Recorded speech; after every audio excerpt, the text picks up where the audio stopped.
Good morning. Welcome to our first TRiO Achievers Luncheon. This is a special occasion because it gives us an opportunity to honor our outstanding TRiO Achievers in pre-college, college, and alumni areas.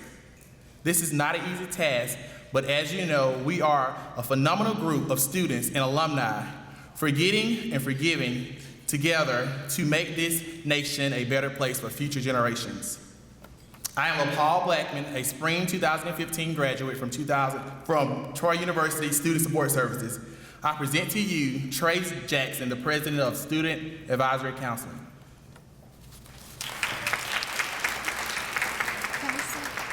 Have a seat. Have a seat. To our Troy University administrators, faculty, and staff, to our distinguished conference speakers, presenters, volunteers, and participants, and to our entire TRiO family represented here today, I bring you greetings and a heartfelt welcome to the campus of Troy University and the first annual TRiO Day Luncheon. As you enjoy your lunch today, I hope that you will absorb the entire conference information experience. I hope that you will gain great insight from Dr. Dudley keynote address. I hope that you will leave feeling great about TRiO and Troy University. And most of all, I hope that you will leave feeling great about yourself, knowing that by forgetting together, we are truly making an impact on our future. Thank you.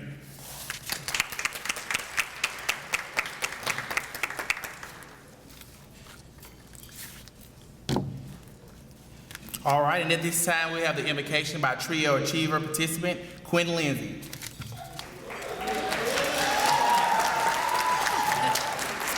It is truly my honor to be able to give this prayer. Let us pray. Lord, we thank you for this wonderful day and the blessing of living another day and being able to attend this conference. May we continue to learn a great deal from this conference and continue to be lifelong learners and achievers. May the food we receive nourish us for our continued learning. Lord, we thank you for the blessing that is the TRiO program at Troy and throughout this nation. We thank you for the wonderful Troy University TRiO staff and their diligent work to make this conference a success. May they continue to serve your will throughout this program. Lastly, Lord, we thank you for the many networking opportunities that we have today. May we leave more connected and having enjoyed each other's fellowship and learn from each other as we go throughout the day and just enjoy this conference. Thank you, Lord. Amen. Amen. Amen. All right, at this time, we will have our TRiO Achievers Awards by Dr. Rhonda Westry and also Chantel Barganier.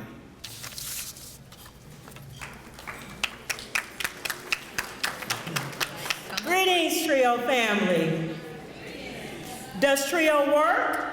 Yes. Does TRiO matter? Yes. Well, that is why we are here today, to celebrate the recognition of our TRiO Achievers. Now, unlike other TRiO conferences, our first TRiO Achievers Award ceremony will not only include our outstanding TRiO alumni, but we will be recognizing our most outstanding pre-college and college TRiO individuals. So at this time, I would like to present to you our first TRiO Achiever in the pre-college area, Miss Charlotte Pryor.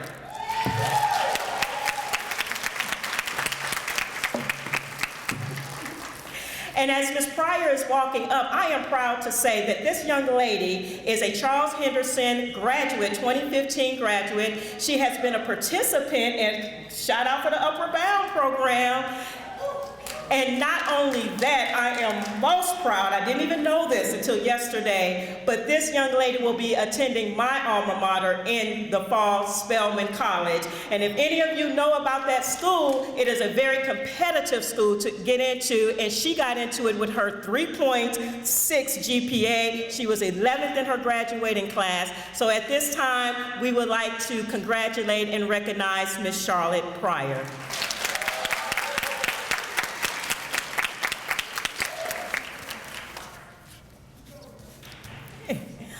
Our next TRiO achiever is our college level TRiO achiever, and that's Miss Pamela Anderson. I didn't know that was Miss Anderson. Yes, ma'am.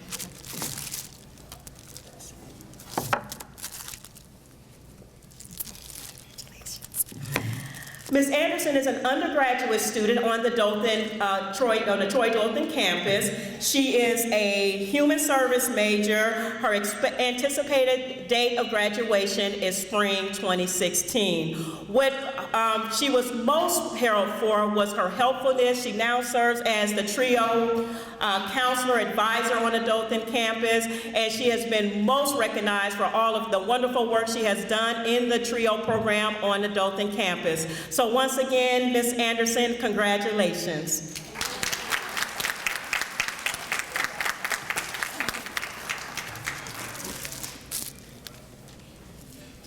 And last but not certainly least is our alumni TRiO achiever, Ms. Angela Nelson Lingo.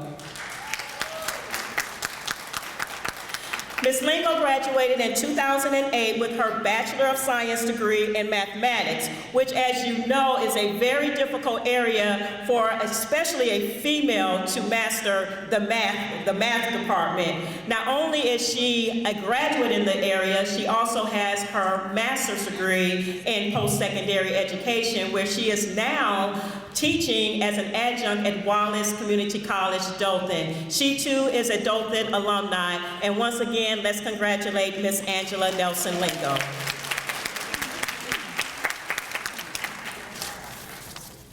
That concludes our TRiO Achievers Award, but let this be a motivation for all of you. You too one day can stand up before your peers to show everyone that TRiO definitely not only matters, but it what? It works. Thank you and enjoy your lunch.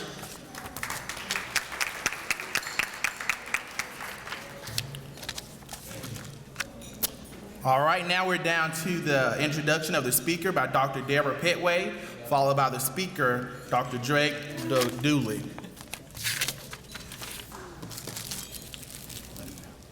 Thank you. Good afternoon. It is my distinct pleasure to introduce to you our keynote speaker, Dr. Drake Dudley.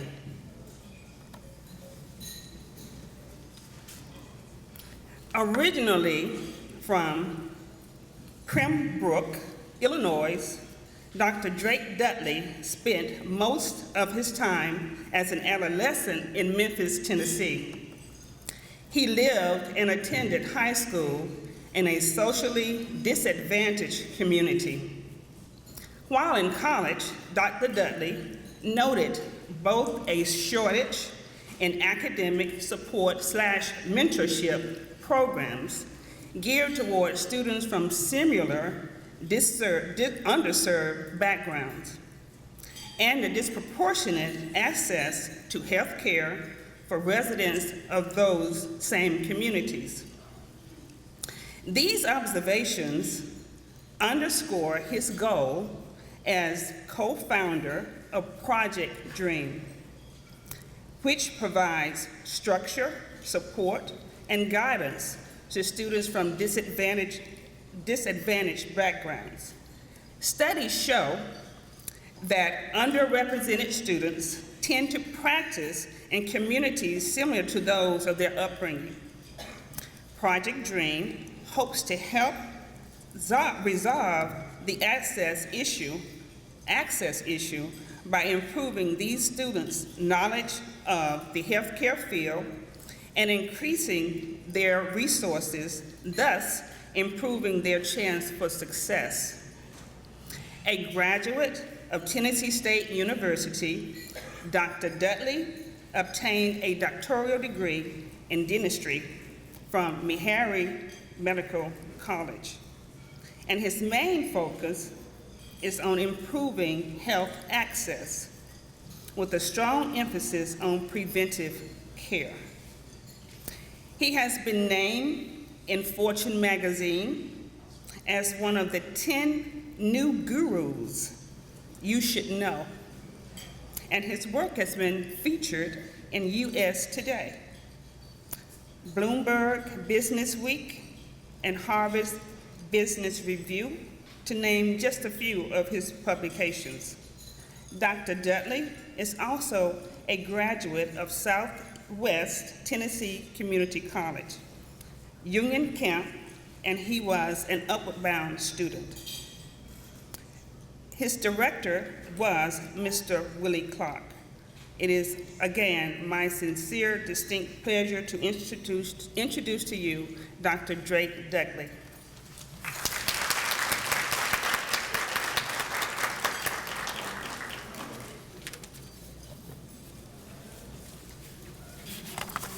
Good afternoon, everyone. I appreciate that great introduction. It was so great I could leave right now, right? It was pretty good. All right. I wanted to basically, hopefully, highlight some things tonight and, well, this evening. That way you guys can walk away with something more than what you came with. I would like to speak about my story as well, and hopefully I can reach you guys' hearts and minds. All right.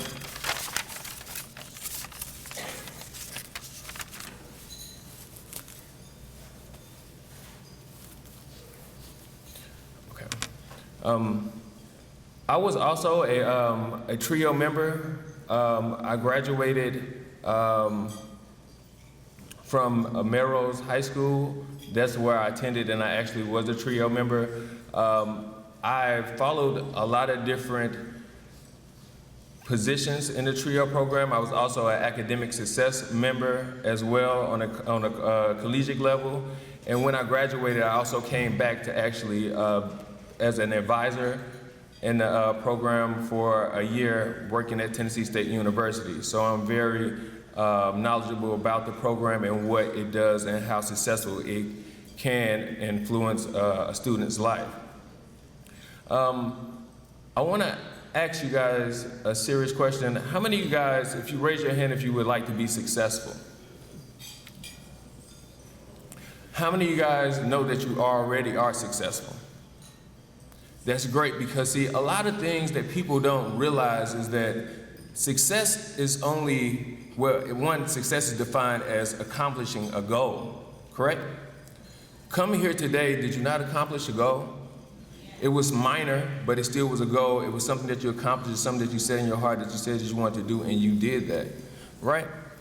On every level in life, you have to realize it's small goals that add to bigger things, right?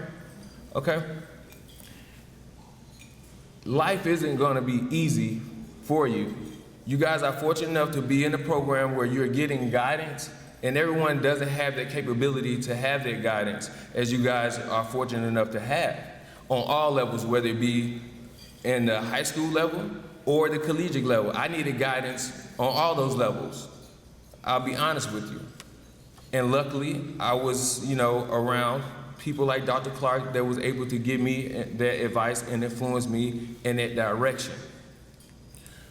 What I want to do today, if you guys would allow me, to share my story with you in hopes that something that I will say will be a tool that you can utilize for yourself as you negotiate and navigate through your journey through life to upgrade through these different levels. All right? As she said, I was born in Pembroke, Illinois, which is a small rural town, probably, I don't know, maybe 10,000 people. It was a mixed town. Separate, but mixed. I was capable of being my dad. He was an educated man. He dropped out of school, college. Well, he was in a community college. He dropped out of community college for whatever reason. My mom, she graduated from high school, so I guess during that time it's pretty good. They both pushed education in the household, but no one specifically pushed college. I myself, I felt like I wanted to go to college someday, but it was still a dream. I didn't come from a perfect household. My father, even though he was an educated man, he was an alcoholic. He drank, he was abusive. only, people only could take so much before they would have to, move on. So my mom moved to Memphis when I was at the age of 10, okay? So moving from that environment in Illinois to Memphis was a big change for me. I'll give you an example. The first time I went outside to take out some garbage in Memphis, a guy was like, hey, where are you from? I was like, I'm from Illinois. And he hit me in my mouth, right? And I'm like, why did he hit me? And the only reason why he hit me because I didn't speak like he spoke. I was articulating my words. And I was like, oh my God, where am I at? And I thought I was a pretty tough guy. At the time, 10, I'm like, yeah, my dad, he raised me right, yeah, but no. It's someone tougher than you. I know you guys heard that before. There's always somebody out there tougher than you, but he wasn't that tough when I realized down the line he really wasn't. But still, that opened my eyes to something different. I had to, in that moment, adapt to my situation. In that time, maybe a year later, my father passed away. So my dad died, I was 11. I felt like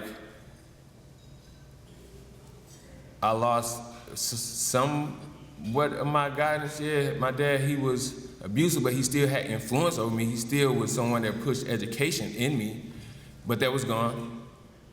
And there was my mom. She's single mom. She has to work so many hours in the day. We only have so many hours to where she can influence me, which is most likely at night, which is her washing. We 6 of us. She had to wash our clothes on her hands because we didn't have a lot of money for me to have clothes, uniforms, to be able to go to school the next day. And I wasn't one of the kids in class that didn't smell bad. Probably had old shoes, but I didn't smell bad, all right? And so, what I learned, which wasn't a good habit, is that I could be bad and be smart too, right? I was like, no one cares that I'm fighting, really? And I can get away with this? And as long as I make these grades, I'm cool? So I maintained that attitude, 4th grade, 5th grade, 6th grade, 7th grade, 8th grade, 9th grade, 10th grade. Now, I grew up in one of the worst neighborhoods in Memphis, Tennessee, Orange Mound, Tennessee. Google it. It's the first black neighborhood to be established in the United States of America. So they're very prideful about their neighborhood, seriously. And so there's a lot of drugs, gangs. I knew of it. I felt like I was so bad, I didn't have to be influenced or be a part of it. But unfortunately, my sophomore year of high school, my mom passed away. She died. So my mom, she's gone, Dad, he's gone. And I was told, I can't even remember the face. It was some guy that pulled me to the side, probably one of my uncles. He was like, hey, your mom, she passed away. No one's gonna be like your mom. No one's gonna treat you like your mom. And it was true. Because when my mom passed away, it's the love that your mom has, you will never get it from anyone else. Like your mom will give you $500 and still buy you some shoes, and still buy your shirt. Somebody else give you $500, they're like, hey, you need to buy a shoe, shirt, pants, hey, that's your money for the year. I'm like, oh man, right? So I was drawn to the streets very quickly. Started gangbanging, really hard, really, really hard, right? Still had that good GPA, right? I got into the Upward Bound program, same year, sophomore year. I'm in Upward Bound, I'm in the streets, I'm going to school during the day, in the streets at night, Upward Bound on the weekend. That was my routine, right? And it was serious, like I could wish I can get some pictures of me. I was a trip. I would have like my gang flag in my pocket or in my shoe, and I'm showing up to Upward Bound. The fact that I was showing up, Dr. Clark was just amazed. The fact that Mr. Clark, that I was just showing up, like I'm gonna change this guy. I'm gonna do something. And in my mind, I'm like, well, it ain't nothing you can do for me, but I wanted him to do something for me. That was the only reason why I was showing up, right? And they knew it, and I wanted it, but you only could teeter that line for so long, right? My senior year of high school, my girlfriend at the time was like, hey, I'm pregnant. What are we gonna do about it? Like, what? I don't know. So I went to my sister, who I was staying with at the time. I was like, hey, I want a baby. Can I have some money so I can get an abortion? She's like, no. You lay in the bed, you gotta deal with it. So I'm like, well, no, I can't deal with this. I gotta get the money how I know how to get the money. So I went back to the streets, right? Went on a little robbing spree, got caught, got incarcerated. All my hard work and dedication, I had a 4.3 GPA in high school, because I was taking AP class. I was killing high school. Yeah, I'm smart. Oh, they got me. I'm a genius. But in the end, I got. I was, one semester, my GPA went from a 4.3 to a 2.8. But they were able to snatch my grades out of the system after that semester. So I'm locked up. I'm like, oh, my life is over. It's over. I don't know what I'm gonna do. I'm probably about maybe a month or two in, and I'm realizing that 85% of the people I'm around cannot read, cannot write. I'm like, this isn't the life for me. I clearly picked the wrong craft, because if I'm around all these people and this is the people I suppose my peers and they can't read, I'm making the wrong decisions. Right in that moment, felt like someone was trying to cheat me out of my life. And I was like, I refuse to lose. And I started to commit myself to do positive things, seriously. I was serious about it. I'm like, I can't go to jail, this is crazy. So I called my teachers. Well, I didn't call them, I wrote them. I wrote them a letter asking them to send me books, ACT books. I'm like, I gotta study while I'm in here. Like, I have to make sure that if I'm getting out, I have the next step. I can make something happen. Regardless, I gotta make this happen. And so they sent me the books, and you gotta understand how I looked locked up around my peers. And mind you, remember I was gangbanging, tough. Like, I wasn't just a regular guy. I was what they call at the time a YOG, young original gangster. I'm right underneath the OG, right? So I'm like, I'm that guy. Everybody respect and love me, right? I'm a boss. I got it going on, right?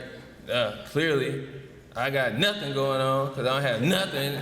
I'm locked up, and none of these people that was around me that was supposed to be my friend are here to aid me, to influence me, right? Or they're not helping me at none.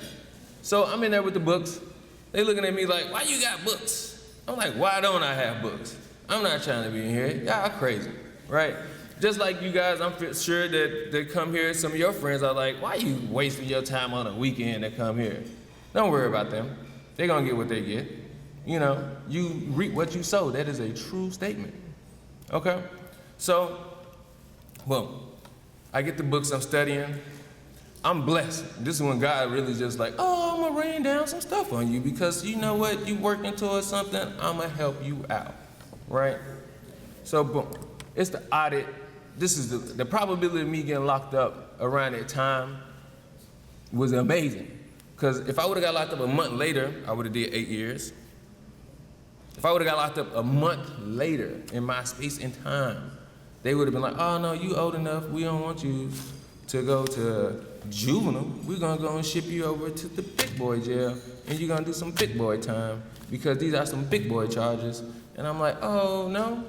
Well, and because I had Mr. Clark coming down, vouching for me and everything, they was like, but we're gonna give you a second chance. We just gonna ship you over, you're gonna do 1.5 years, okay, in this program. I'm like, okay, I'll take it. I know I did bad, I'm locked up. All right, fast forward. I'm in there, these guys looking at me like, you're crazy, why are you trying to read books? I'm like, you're crazy for not trying to read a book. all of a sudden, because I'm who I was at the time, they're like, well, I want to read a book too. I want to get my GED. So all these people started being influenced by me, right? First they were against me, then they started to follow me as a leader, right? So I'm like, okay, the guy that runs the program, he's watching these people influenced by me and what I'm doing and how I'm influenced. It's the audit time. We got to help clean the building. I'm getting paid $16 a week to work 16 hours a day. This is crazy, right?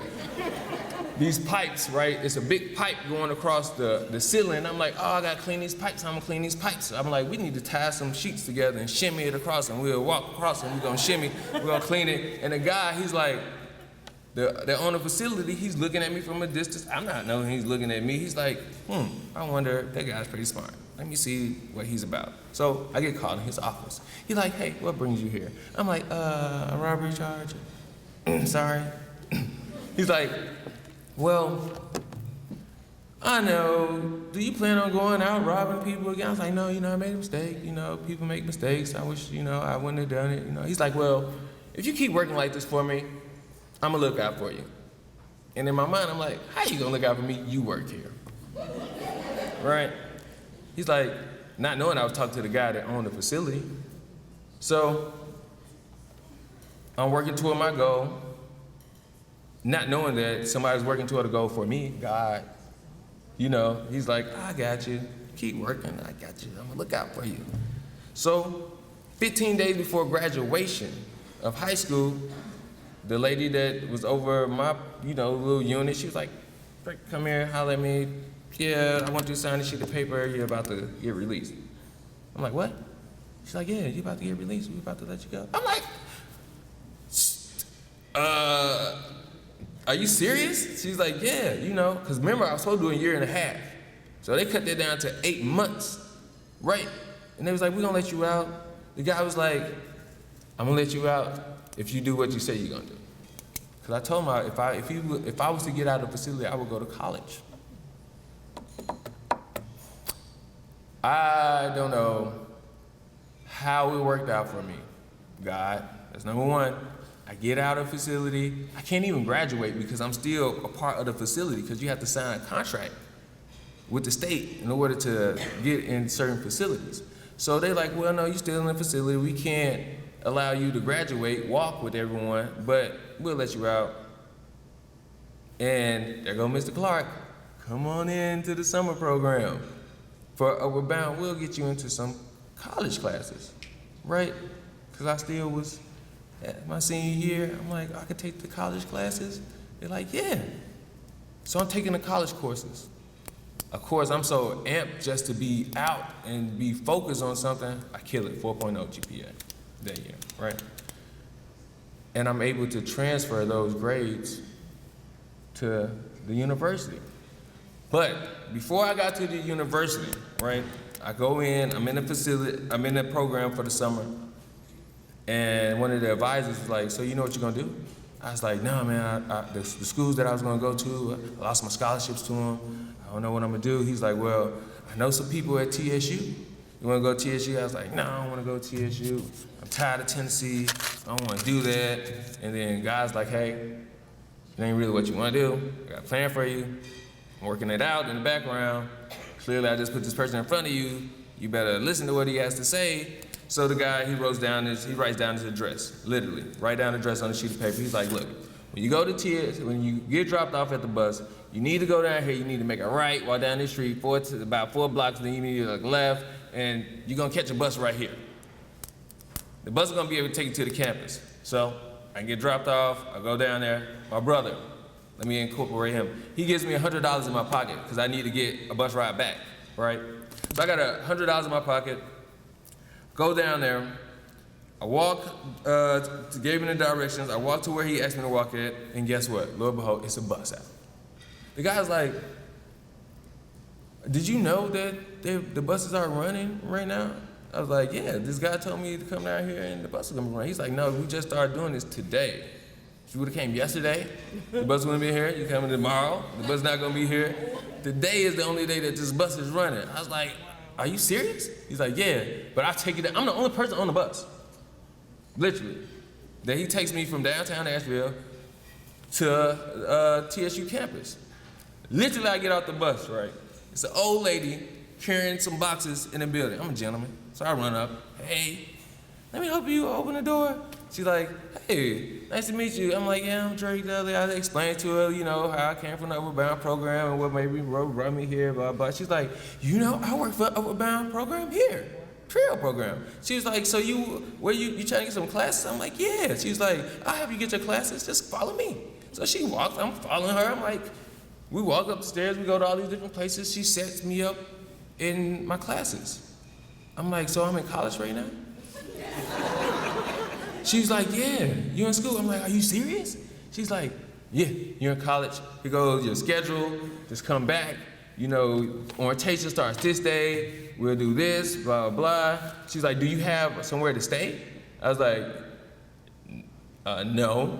She was like, well, you need to go talk to Mr. Norman. You see how these names are very significant. I'm like, wow, Mr. Norman, where is he? He's like, he's in the dorms for the freshmen. So I go over there. Guess how much it costs for the dorms? $100 deposit.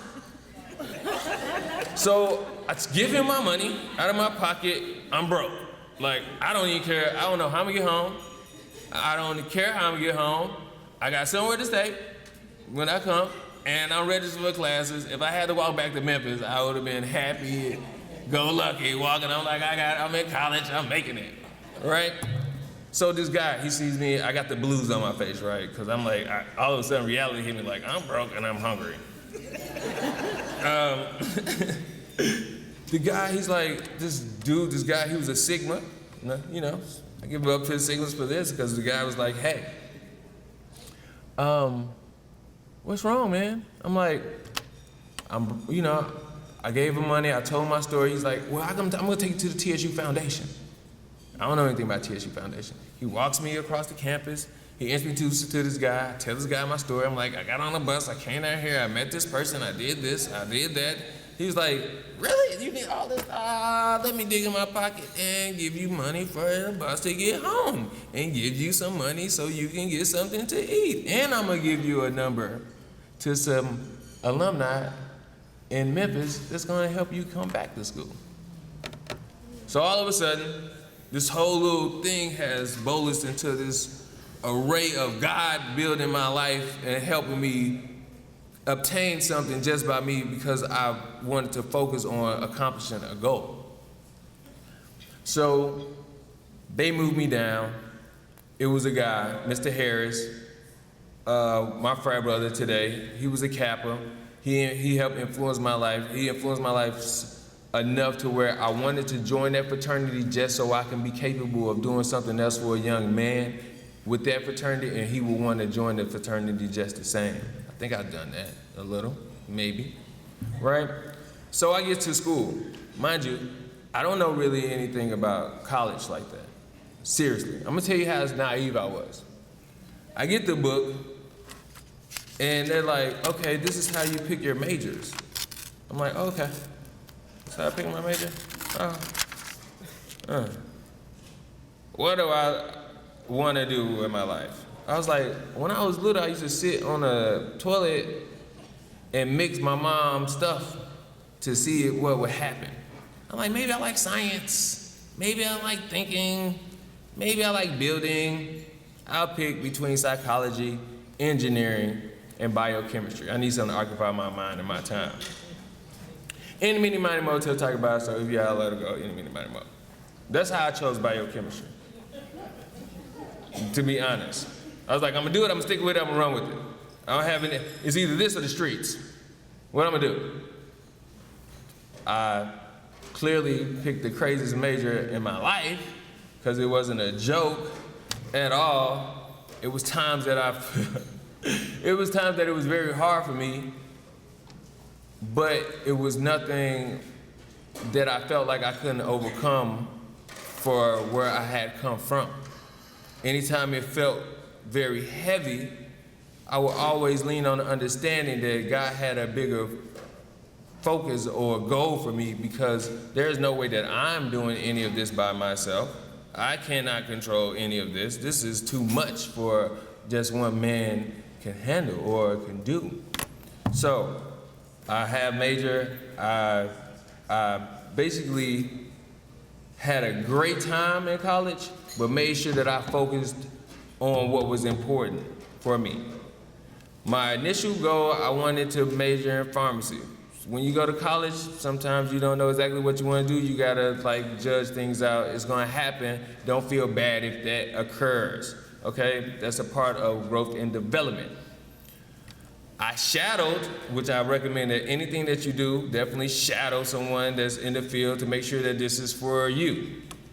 I thought I wanted to be a pharmacist. I don't want to be a pharmacist. I shadowed a pharmacist. It was terribly boring for me.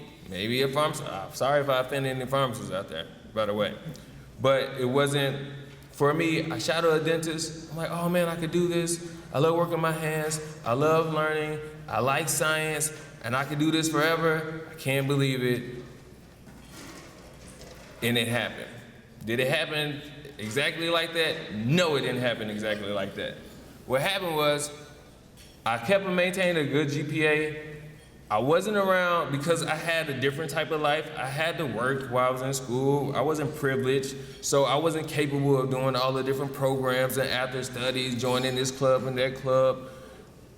So I had to learn kind of the hard way.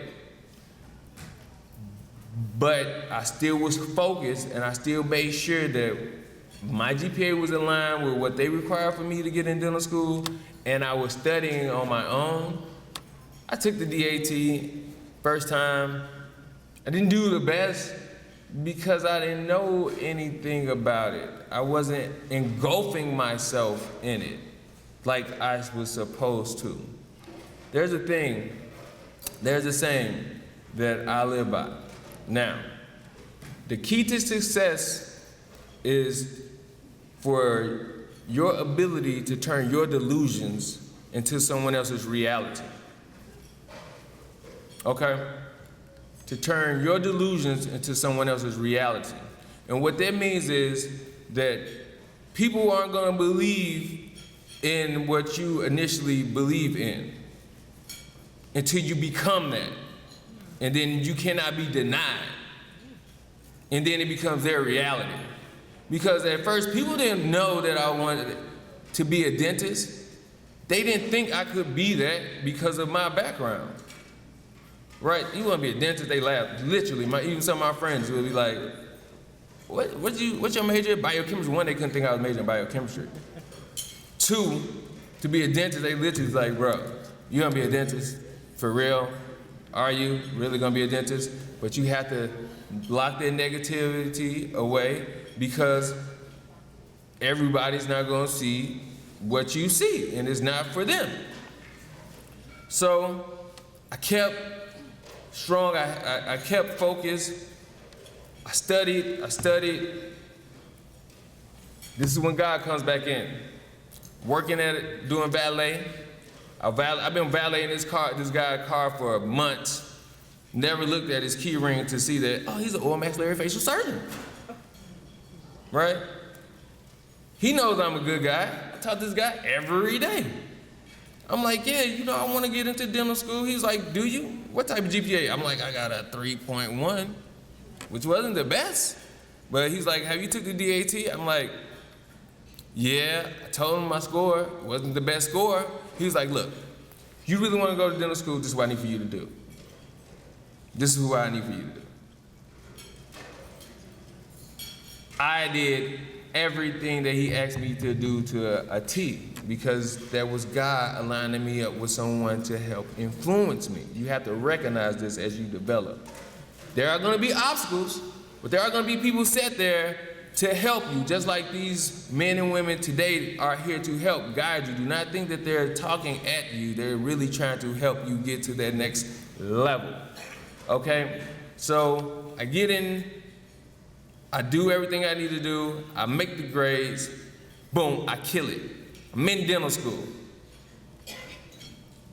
In the moment that I got the letter, you have to, for me, this is what it was. I'm like, I literally went from my family being broke, nothing about ever having 6 figures, was unheard of. My mama made $20,000 a year. 6 of us that was in the household, it's 9 of us. I have 9 siblings.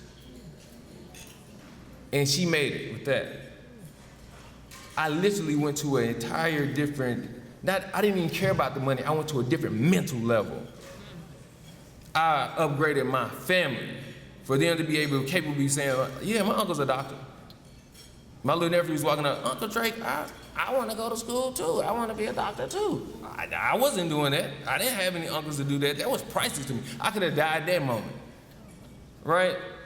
I felt like I accomplished what God wanted me to accomplish then, but clearly that wasn't it. I'm here. I not only did well in my dental program, I influenced everybody around me that I could. That's why I started the nonprofit organization. It wasn't me just trying to uplift myself. I wanted to uplift everyone else with me as well. And everyone's not gonna be like that you run into, but don't let them discourage you not to want to give back either. I was fortunate enough to get into a program, a postgraduate program, a postgrad over the postgrad, residency program in Harlem Hospital in New York. I literally finished the program yesterday. Yesterday.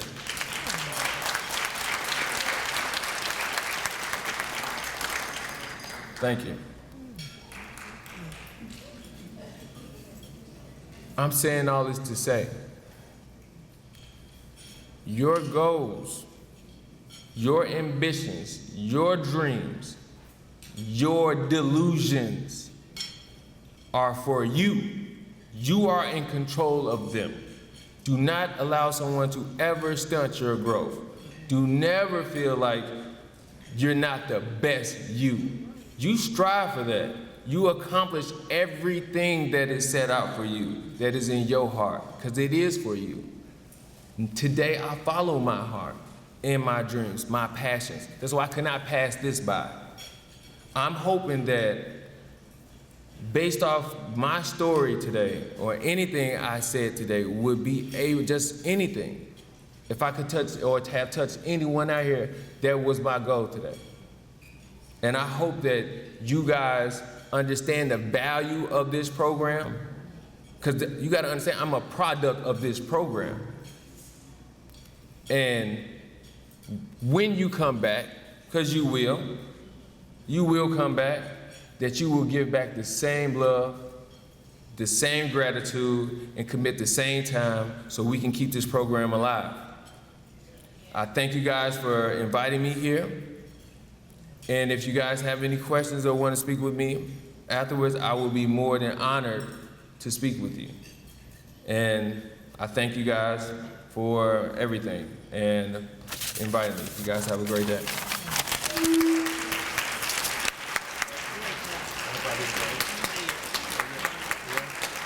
you so much. Excellent. Oh my God, I am proud of it. Oh my God.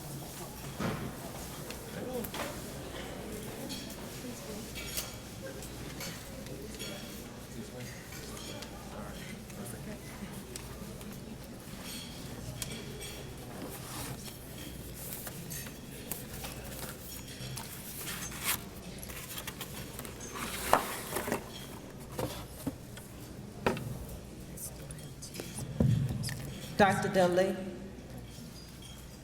we greatly appreciate you taking the time out of your busy schedule to come and share your heart with us TRiO students today. And this is just a small token of our appreciation, and we'd like to again say congratulations, job well done. Thank you so much.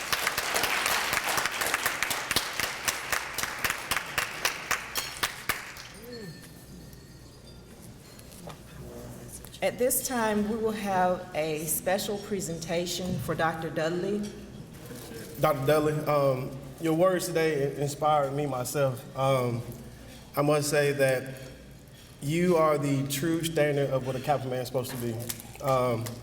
Someone who's come from, like we say, the bottom, not risen to the top.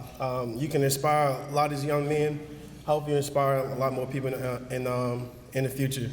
On behalf of 35 Chapter of Kappa Alpha Psi and also the TRiO Alumni Chapter of Kappa Alpha Psi, we would like to give you this little small token of our gift, our appreciation for you coming and spreading those words for us today. Thank you guys, man. This is, best fraternity ever, I tell you, man.